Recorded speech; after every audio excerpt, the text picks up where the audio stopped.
How's it going, everybody? Hope y'all come to this premiere live so you can ask me questions in the chat. This will be my 500th video, which is pretty cool. I've been pretty busy with this stuff. I've been doing it for about 7, 8 months, about 50 or 60 videos per month, something like that, maybe a little more. But this is a special script here. This is called Planet Earth. Okay, this was a Gene Roddenberry failed pilot.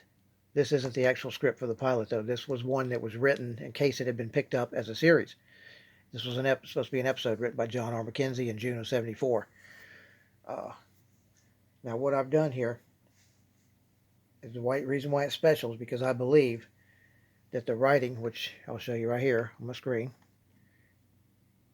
is actually, if I can get it on there, is actually Gene Roddenberry. This here is from the script, and this is one of his notations in one of the Star Trek scripts. And if you notice, the R is the same, and the G's especially are the same. Pretty unique. The N also, if you look at the N's compared to that one. So, that's what I believe.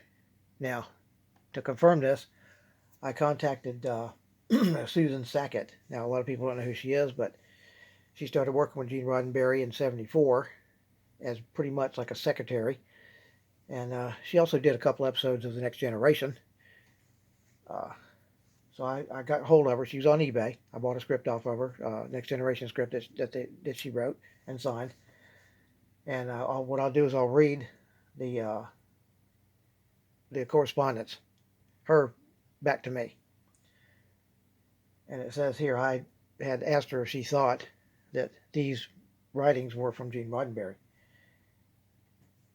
And she says, yes, it seems like, well, I had mentioned that this was for probably a pilot or for an episode that was to be made if they had turned it into an actual show, if they had picked it up for a season or two. And she said, yes, that she thought it was intended for an episode of Planet Earth. I didn't begin working for Gene until '74, she says. So it was just before her time began that this was made. She says she doesn't have any idea who Michelle is, and it says right here, I'll show you it to you. There's a couple of times it's written in there.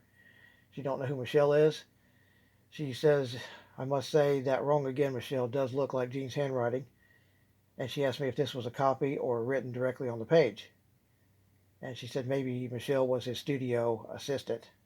And she was clueless about that anyway. I did contact David Gerald, who wrote Trouble with Tribbles. He was also on eBay. He didn't know Gene Roddenberry's handwriting, so he couldn't tell me one way or the other. Then I got a hold of Mark Cushman. Now, if you know Mark Cushman, he did a 3-volume set for each season of the Star Trek, the original series, and he had access to every one of Gene Roddenberry's notes and stuff that was in the, I guess, at the studio or wherever they kept that. Thousands of papers, even every little thing that was written, basically, to do with the show.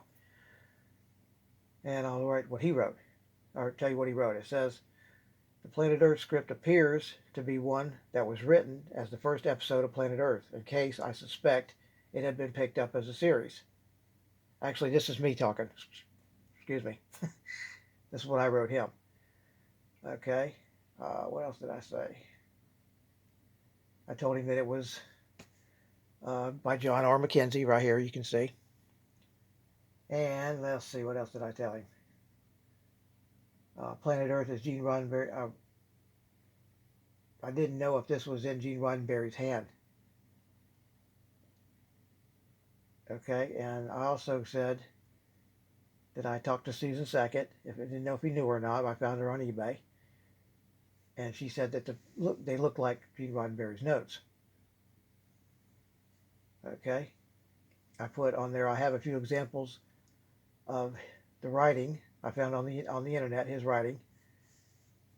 And I didn't know if maybe he had more that he could send me pictures of that I could compare with some of the other notes that are in here that are more than just the R's, the G's, and whatever. Yeah. Okay. Now he told me, well, I finished off by saying do you recognize the handwriting? If so, let me know. Okay. Now here's what he wrote back. He said he had many pages of scripts and other documents with Gene Roddenberry's handwriting on them. Okay, it says he had a tendency to write yes and no. That's also what Susan Sackett said. He would sometimes say wrong and whatever, but yes and no. And then in his scripts, in his notes on scripts, he'd do that. He often referred to it when he dictated their memos, he dictated his memos. Okay, and then he says, so does that narrow it down as far as which if he had been actually the one who scribbled that in there, or the notes.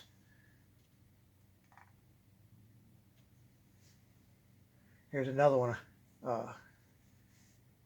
Let's see. Yeah, no. Okay, right.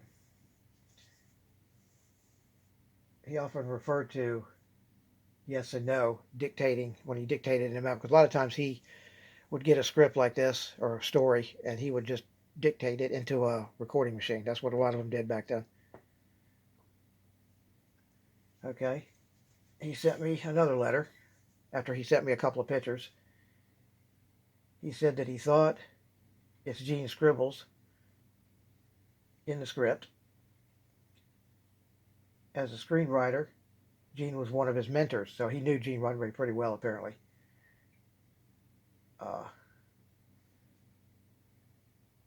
So, to me, and he also sent me another picture. I got a couple of pictures of Gene Roddenberry's notes from a couple of scripts, one from the pilot, The Cage. But anyhow, that's the deal on that. That's the background. So hopefully I'm correct on this. I'll show you the notes. Okay, so I'm going to go through the script here. I'll show you this when I need to, when I get to a couple of the notes that were in here. Now, this, of course, like I said, this is a treatment, basically, for a show, for one of the episodes if this had been picked up. I've got this cardboard in here because I found a picture on the internet of Mariette Hartley, who played Lyra-A, with the two belly buttons. That's kind of cool, so I put it in there, even though I don't have the original script, the first one, the pilot. But this is written, and I can tell that this is actually typed. Okay, this is typed on this page. This is not a copy. And the reason why you can tell is because on the back you can feel the indentations of when the keys hit the paper. So we'll go through this. Let me get a little closer so you can see it better. Maybe. Okay, here we go. For some reason, these were scratched out, these characters' names in pen.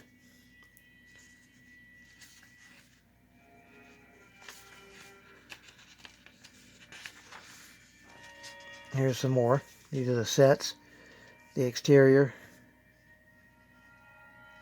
post-production, opening credits, sub-shuttle whoosh opticals. That's kind of funny. And if you look on here, there's a lot of, there's no whiteout on these, but there's a few corrections that are, you can see right here and right up here. That's how you can tell it's been typed on the page. Plus, like I said, you can feel the indentations on the back of each one of these pages. And this does have a few funny little, I call them Easter eggs to the homage to the original series. Here's a character named Baylock, which, anybody know Star Trek, that was the dummy, the puppet that was used, and the character's name in the Corbomite maneuver. And you can see where the type, I guess the guy that typed this really messed up a few times. There's some neat, let's see if I can find this one right here somewhere. If you read it, you'll be able to catch it, because this should be enough where you can read it. It's pretty bold print or type. But this is kind of cool, where it says they refer to themselves as a society of RDNBRY, Roddenberry. That's what that's basically saying. Brotherhood, future taking ships, roam the heavens. above and throughout the galaxy. The other book is a dictionary of concordance. That's kind of cool. And then here's another one right here. They are very devout to these scriptures and make consistent references to some mysterious great bird of the galaxy. And that's what Gene Roddenberry was actually known as. A lot of people called him that. Matter of fact, Sulu said that phrase on the Salt, the Mantrap episode. Great bird of the galaxy. Okay, and just go see if you can read this if you want. I won't take too long on this. There's not that many pages because it's only an hour show. Or would have been. Now here's the first set of notes. And you can see here it says, damn it, no, Michelle. Amor, Latin spelling. And he's got that crossed out. Here's another that was put on here in ink pen about being Tyranians, being mutant race. Here's another correction.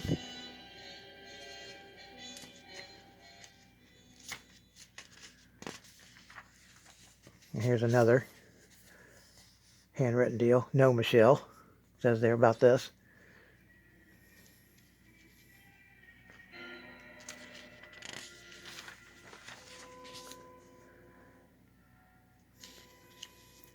Actually, this is probably not a treatment because of the fact that it's got the set pages in it and whatever. So usually in a treatment, you won't get that. You'll get like a 4 or 5 page outline of a story or of an episode. So they must have been whoever this was must have been fairly sure that it was going to be picked up as a series, but unfortunately it wasn't. Genesis 2 was the first, and it wasn't picked up, and then this was the second one, and there was also another one. Planet Earth was the second try. Here's another correction.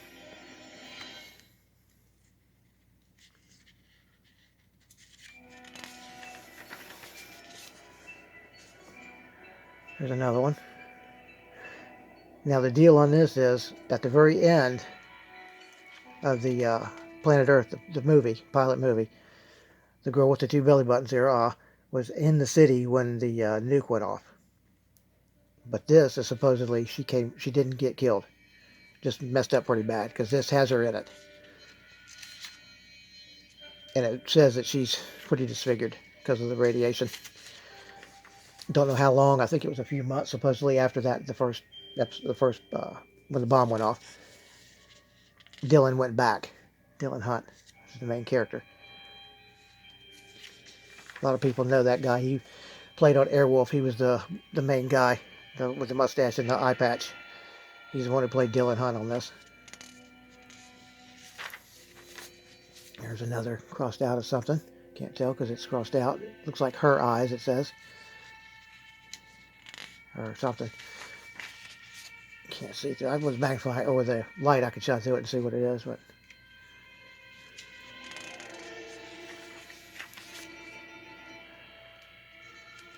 of course, since this is Star Trek related, I've got TOS music playing. Here's Lyra-A, one of her lines.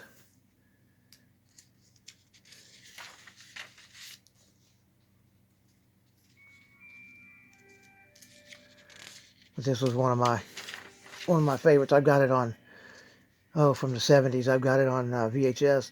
All 3 of the actual pilots that he made, basically involving the same deal. Genesis 2, Planet Earth, and I can't remember the other one now. Brave New World, that's what it was called. That had John Saxon in it. But they were involved. They were still the same people from PAX, is the name of the group. There's some more scratches out. And here's another one that says, this one says wrong again, Michelle, that you can see here. So that's pretty cool. There's not a lot in here, but there's enough to where when I seen it, I was thinking, I wonder who did that. I wonder if it was Roddenberry. Oh, I can feel these bumps on here real good. The period marks. They're actually the ones you can feel the most. Not sure why. Isaiah. He's in this also. He was in the first one, or in the pilot.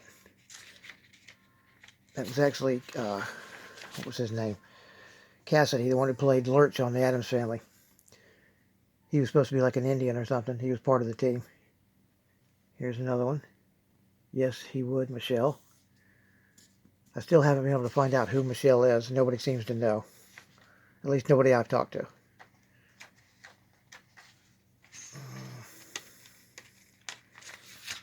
Okay. I didn't really want to take this apart, so I'm just going to have to hold the other side when I'm doing this. That's funny. Baylock is one of the characters. The character was not in the pilot movie. Harper Smythe was.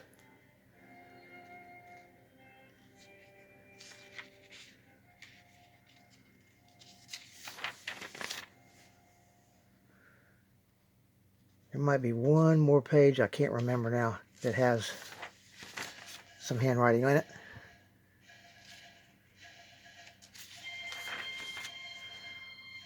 But here and there you'll see something scratched out in pen or written in blue pen.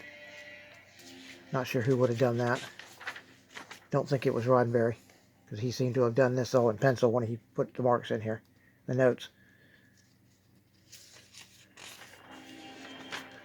Another scratched out. That's in black. That's actually pencil, I believe.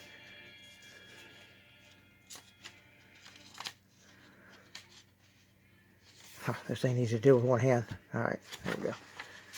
Here's some more in pen. Scratched out, put wish there and lonely time there.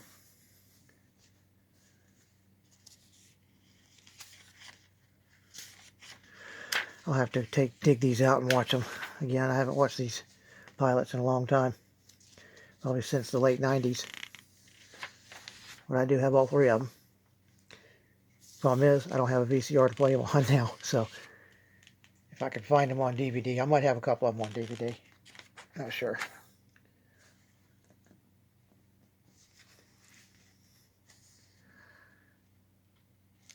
I read through this, but I didn't read the whole thing, so I'm not sure how this episode or this story ends.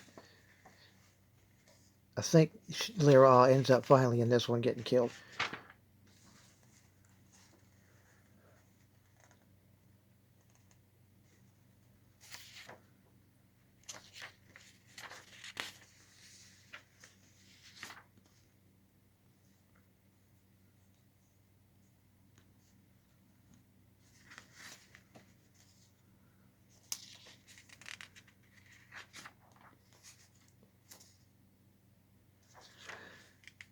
It's pretty surprising what I paid for the script. I'm not going to tell you, but it was pretty cheap. Whoever had it did not know what they had, apparently. Other than the fact that it was a planet, or it said planet Earth on it. And of course it was hand typed.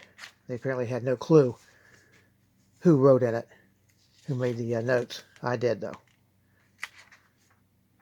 Or at least I had a suspicion. And from looking at the comparisons writings, I'm pretty sure that the corrections in this were Roddenberry. I do have another one that I bought almost at the same time I bought this that has somebody else related to Star Trek too. So I'll eventually get around to that, but I picked this one first because it was Roddenberry. And here's the end. And again, I'll show you the writing comparison. This is this one here. The white part is the cage, and this is a shot from my script here. Wrong again, Michelle. And again, the R's, the G's, and the N's are pretty much unmistakable. So I hope y'all enjoyed that, and yeah, hope there's somebody there to ask me some questions, because I'll be right there when this premieres. So y'all take care, like, subscribe, and later.